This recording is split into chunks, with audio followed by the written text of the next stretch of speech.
ایک ہی بہن نے ہمیں میل کی تھی کہ ہمارے ہاں ایسا ہوتا ہے گاؤں وغیرہ کے اندر کہ بھائی جو ہیں وہ بہنوں کو وراثتی زمین میں سے حصہ نہیں دیتے، بلکہ بہنیں ان کے ناراضگی کے خوف کی وجہ سے پہلے ہی معاف کر دیتی ہیں۔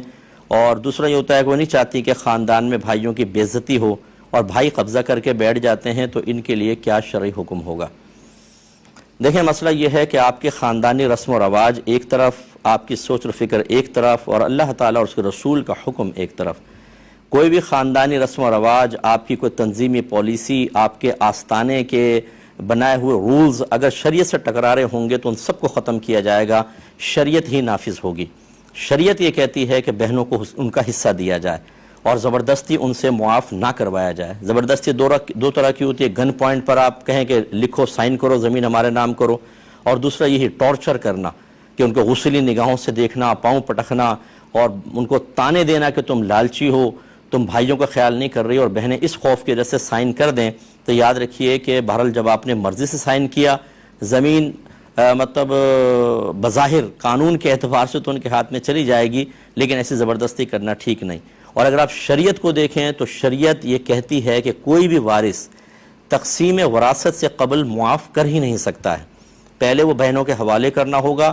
اب ان کی مرضی ہے کہ وہ زمینیں کسی بھی بھائی کو دیں، کسی کو گفٹ کر سکتی ہیں، ان کی مرضی ہے، لیکن اس تقسیم سے قبل بہنوں سے زبردست، ایک تو معاف کروانا، معاف ہو گئے نہیں، یہ خلاف شرع، پھر زبردستی کروانا، ٹارچر کر کے کروانا، یہ اور ظلم عظیم۔ میں ایسے بھائیوں سے کویسچن کرتا ہوں، ذرا یہ بتائیے کہ آپ بہنوں کو تو ٹارچر کرتے ہیں، تم لالچی ہو، ماں باپ کی دولت کو چاہتی ہو، اور آپ کہیں لالچی نہیں ہیں؟ جو حق ایک شریعت نے ان کو دیا ہے، آپ وہ حق نہیں دینا چاہتے؟ ہماری زمینیں نہ نکل جائیں، یہ بہنوں کے پاس جائیں گی، یہ تو پھر شادی ہو گئی ان کی تو وہ بہنوں ہی قبضہ کر لے گا، بہنوں ہی والوں کے پاس چلی جائے گی۔ بھائی تو آپ کو کیا پرابلم ہے؟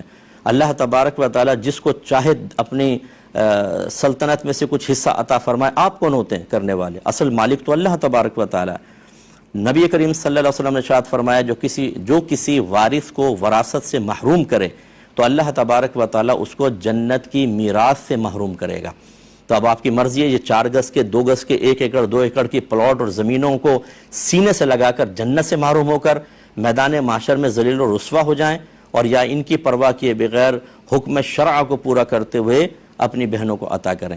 ہاں، یہ ایک میں بات آپ کو عرض کر سکتا ہوں، یہ ایک حل آپ نکال سکتے ہیں۔ بعض اوقات ہوتا ہے موروثی زمین ہوتی ہے، آباء و اجداد کی زمین ہوتی ہے، وہ سینہ بسینہ چلتی آ رہی ہے اور ہم نہیں چاہتے کہ وہ تقسیم ہو جائے۔ اس کا طریقہ یہ ہے کہ اس زمین کی کرنٹ ویلیو نکالیں آپ، نکالنے کے بعد تمام حصے داروں کو دیکھیں کس کو کتنا حصہ مل رہا ہے۔ مثال کے طور پہ 2 کروڑ کی ہوئی اور ایک بہن کو اس میں سے 50 لاکھ دینا ہے، تو آپ یہ کہیں زمین چھوڑ دو، مجھ سے کیش لے لو۔ ان کو تو زمین کا مطلب کیا ہے، وہی ہے نا۔